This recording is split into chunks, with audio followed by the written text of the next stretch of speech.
Hello and assalamu alaikum everyone. I am Kashif Kamran and welcome back to the very first episode where I am investigating the SBL December 2022 examiner report. And in this very first episode, I will be looking at the definition of the most competent student given by the SBL examining team. And that definition will help you analyze critically where you stand in terms of your upcoming exams and what exactly you need to do to pass the SBL paper.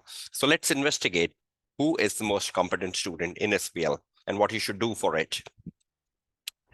According to the examiner report for December 22, the most competent student integrated and used information from the case study material throughout their answer. Now, this is something wonderful, and this is something I always emphasize in my regular conduct of classes as well. Integration, sync. If you have integrated the case study in your answer, this word is very, very important. Blend. How much case study has been absorbed in your answer? How much case study has been blended in your answer?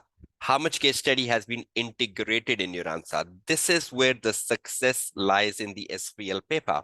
And the SBL examining team is starting right from that point, saying that the most competent student was the one who integrated, who synced, who absorbed, and used information from the case study. See, used information from the case study, not writing anything generic, not writing the knowledge about the topic. If a question is on cloud technology or mobile technology, or if the question is on e-marketing, or if the question is on risk, you are involving yourself into the aspect of risk or aspect of cloud technology or aspect of mobile technology, which is given in the scenario, and try to produce an answer linking as much to the case study. If you just copy paste a knowledge without no relevance to the case study, no adaptation to the case study, that is a pure failure in the SBL exam. So integrated and used information from the case study throughout their answer.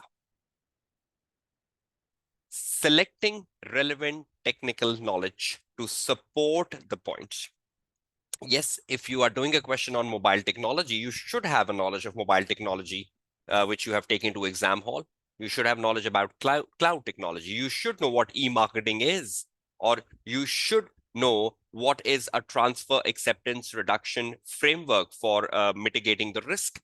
The knowledge will help you transform your answer. The knowledge will help you connect your answer with a case study. So it's not just alone knowledge, it's the application of knowledge. It's the adaptation of knowledge with the case study. So if you just produce the knowledge and there is no case connect, failure.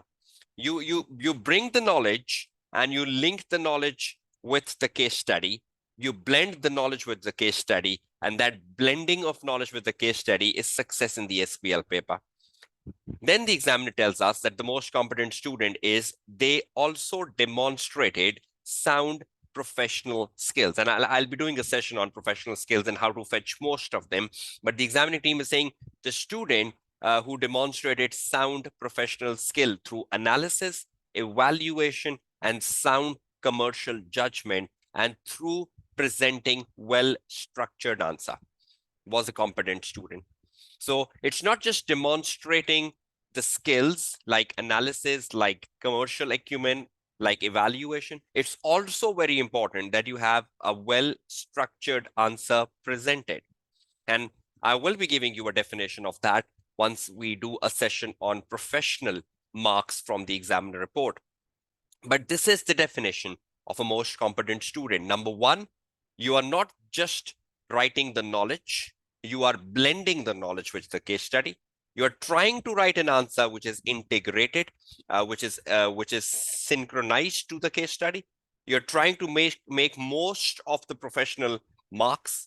You're aiming for like 15 to 16 out of 20 professional marks. You're trying to read the statement of the professional marks given by the examiner very carefully. You're trying to demonstrate them in the way the examiner likes them to be demonstrated, and that's meeting the definition of the most competent student for SBL. Now, we'll be covering aspects of technical marks and professional marks and other aspects which moves around the competent student, because this is the holistic view. Now, we break down the competent student in the series to follow from number 2 to number 7.